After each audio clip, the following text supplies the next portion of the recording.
Imagine, for a moment, an older world. No glowing screens, no endless noise.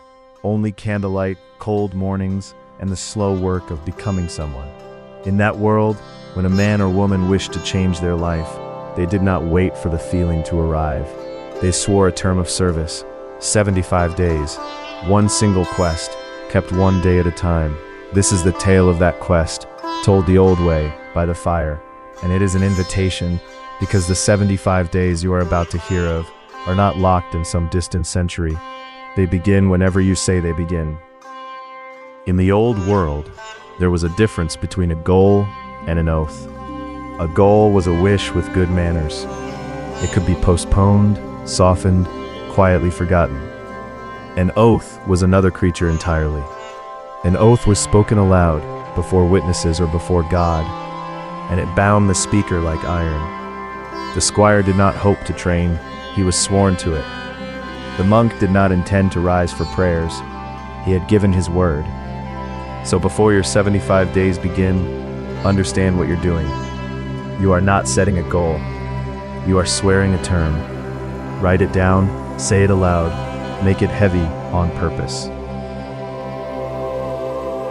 The first morning always arrives the same way, dark, cold, unreasonable. The squire wakes in his narrow chamber long before the sun, and every part of him argues for the blanket. Here is the first secret of the old discipline. He does not win that argument with willpower. He wins it with ritual. Feet on the floor before the mind can speak. Cold water on the face. The same small sequence every morning until the body knows the way without asking permission. You will need such a ritual of your own, not elaborate, just automatic. The first 5 minutes of the day decided in advance, so the day cannot vote against you. Watch the blacksmith through the doorway of his forge. He does not forge a sword today. He forges a strike, then another. 10,000 small, almost boring blows, each one placed with care. That is how every great thing in the old world was made. The cathedral was a quarry of single stones. The night was 10 years of single mornings. Your 75 days work the same way. The day's task should be small enough to be almost laughable. Move the body. Keep the word. Tend the craft. Mark the ledger. Small stones set daily become walls that nothing in your old life can knock down. Now you must meet the enemy. And the enemy is charming. It does not come with a sword. It comes with a chair by the fire. Comfort is the quiet thief of the old stories. It never demands your whole quest at once. It only asks for tonight. One missed morning. One small surrender. Reasonable as rain. And then, with perfect patience, it asks again tomorrow. The travelers who vanished from the old road did not fall in battle. They sat down in warm rooms and simply never stood back up. Know the thief's voice now, before you hear it. It always sounds like mercy. Somewhere near the 20th day, a gray morning comes. The novelty that carried you this far dies quietly in the night, and you wake to find the quest has become ordinary. This is the moment the old masters watched for in their students, not the dramatic failure. The flat, rainy Tuesday of the soul, when the work is neither new nor finished. Hear this clearly. Nothing has gone wrong. This is simply the hour when excitement hands the torch to discipline. The feeling was never the engine. It was only the spark. From here you walk on structure, on oath, on ritual, and strangely this gray stretch is where all the real changes are forged. Every guild in the old world kept a ledger, and so must you. Each night by candlelight, the day stands trial. Were the oaths kept, every one? Then and only then, the day is marked. There is an honesty in ink that the memory never offers. The ledger cannot be charmed. It cannot be argued with. 75 small squares, and each evening one of them either receives its mark, or it does not. Keep yours where you will see it. Let the row of marked days grow long enough to defend itself. There will come an evening when you keep your oath for no other reason than the refusal to break the line. That is not vanity. That is the ledger doing its work. And then, one day, you break. Perhaps day 31, perhaps day 50. An oath slips. The day goes unmarked, and in the silence that follows, a dangerous voice speaks. It says the quest is ruined, the line is broken. You are never the sort to finish such things. Every pilgrim on every road has heard that voice. Here's what the old rule says, and it says only this. The broken day is one day. It is not a verdict. It is not a prophecy. It is a single unmarked square in a long campaign.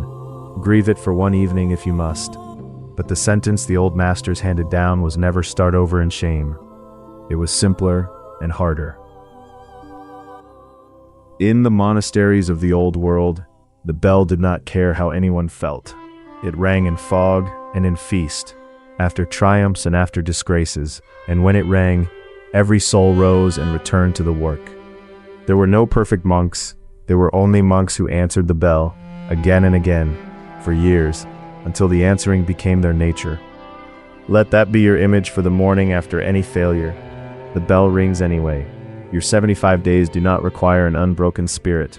They require a person who keeps returning. Resilience in the old stories was never the absence of falling. It was the monotonous, unglamorous, holy habit of standing back up. Here is the strange mathematics of the quiet quest. For weeks, nothing seems to happen. The wall you are building stands only a few stones high, and the world walks past without noticing. Then one ordinary day, someone who has not seen you since the beginning stops and looks and asks what on earth has changed. The work was compounding in silence the entire time, sleep upon sleep, morning upon morning, refusal upon refusal. The old builders trusted this. They worked on cathedrals they would never see finished, because they understood that visible progress is the last kind to arrive. Do not measure your days by what shows. There is an hour the old stories speak of carefully, the watchman's hour. The great hall is empty, the fires are banked, and no living soul will ever know whether you kept your post or slept at it. Every quest contains 100 such hours. The training no one watches, the food no one sees you refuse, the page written at midnight for an audience of none. And the old masters taught that these hidden hours weigh more than all the witnessed ones together, because they are the only hours that tell you the truth about yourself. Who you are before witnesses is your reputation. Who you are in the watchman's hour is your character. The 75 days are built almost entirely there.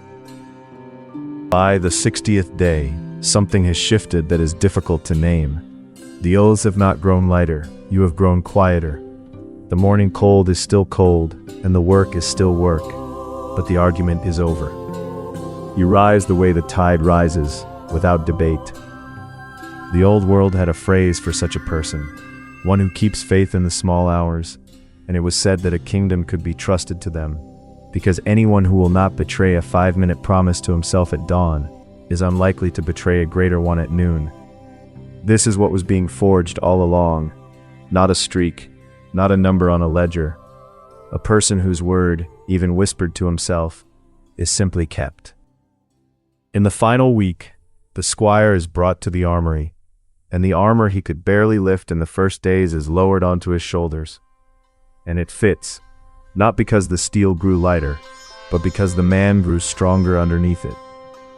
This is the quiet ending the old tales insist on. There is no thunderclap on day 75.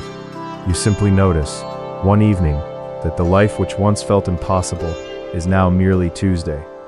The discipline has moved inside. The ledger full of marks was never the prize. It was the forge. What walks out of the forge is the truest version of you, the one the first morning could only imagine. So now the tale is told, and the fire is low, and only the real question remains. When do your 75 days begin? Here is the whole method, small enough to carry. Swear the oath aloud and write it down.